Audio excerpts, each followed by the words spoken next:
জাতীয় মসজিদে জাতীয় কোনো ইস্যু নিয়ে কেউ আসে না। জাতীয় মসজিদ, কিন্তু জাতীয় কোনো ইস্যু নিয়ে এখানে কোরআন সুন্নাহর আলোকে, শরীয়তের আলোকে এই বিষয়ে আমাদেরকে গাইড দেন, এই কথা বলার জন্য এখানে কেউ আসে না। আসে শুধু পানি পড়ার জন্য, আসে হুজুর দোয়া রাখেন, দোয়া করেন, এই কথার জন্য। এই কথার জন্য আসে না যে জাতিসংঘের দফতর ঢাকাতে তাদের অফিস করার জন্য, দফতর করার জন্য কথা উঠছে, এটা কি আমাদের জন্য ঠিক হবে? হুজুর কোরআন সুন্নাহর আলোকে একটু বলেন। এটা লালবাগ শাহী মসজিদের খতিবের কাছেও যায় নাই, চকবাজার শাহী মসজিদের খতিবের কাছেও যায় নাই, আন্দরকিল্লার খতিবের কাছেও যায় নাই, বয়তুল মোকাররম জাতীয় মসজিদের খতিবের কাছেও আসে নাই। কেন? আল্লাহ ইমাম এবং খতিবকে কেন ইমাম বানিয়েছেন এটা তারা জানেই না, বুঝেই না।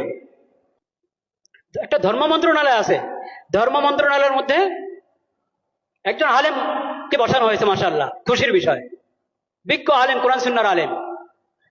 তো যে কোনো বিষয় দেশের প্রথমত ধর্ম মন্ত্রণালয় থেকে অনুমোদন নিতে হবে, ধর্মীয় দিক থেকে এখানে আপত্তি আছে কিনা, এই বিষয়ে ধর্মের নির্দেশনা কি, ওখান থেকে প্রথম অনুমোদন নাও, তারপরে অন্য ফয়সালা, অন্য মশওয়ারা।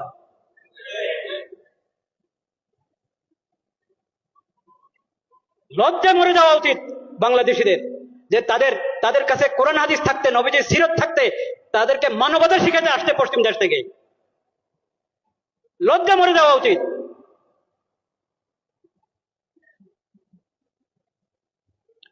আমরা আল্লাহকে সাক্ষী রাখছি, আমরা এসব অপকর্মের সঙ্গে বিলকুল আমরা সম্পর্কযুক্ত না।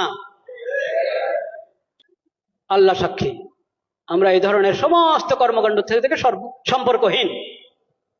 কাকে এখানে পাঠাবে জাতিসংঘের পক্ষ থেকে? আবাসিক সমন্বয়কারী। ওই আবাসিক সমন্বয়কারী কি জানেন? সমকামী। বলেন নাউজুবিল্লাহ। এখন ওখান থেকে প্রস্তাব পাঠানো হয়েছে, এখান থেকে হ্যাঁ বলতে আর কতক্ষণ লাগবে আল্লাহ জানেন। যদি বিবেক থাকে, যদি বর্তমান সরকার ভালোই তো করছিল, অনেক কাজ তো ভালোই করছিল, সুন্দর করছিল, এই শেষ সময় যদি নিজের ইজ্জত রেখে যেতে চায়, তাহলে তাদেরকে এই দপ্তর এর ফয়সালা উদ্রহ করতে হবে এবং এই ধরনের এই বিকৃত মস্তিষ্ক লোকদেরকে, বেহায়া বেলাদা লোকদেরকে এই দেশে আসার অনুমতি দেওয়া থেকে বিরত থাকতে হবে। শেষ সময় নির্বাচনের ঘোষণা করে এখন নিজের ইজ্জত নষ্ট করবেন আপনারা? এইসব হারাম কাজ অন্তর্বর্তীকালীন সরকার করক তাও হারাম, নির্বাচিত সরকার করক তাও হারাম, যেই করক এসব কাজ হারাম। ঈমান রক্ষা করো, ঈমান রক্ষা করো, চরিত্র রক্ষা করো। ঈমান বিনষ্টকারী, চরিত্র বিনষ্টকারী, আখলাক বিনষ্টকারী কোনো কিছুর অনুমোদন এই দেশে চলতে পারে না। এটা তাওহীদের জমিন। আল্লাহ তাআলা হেফাজত করেন।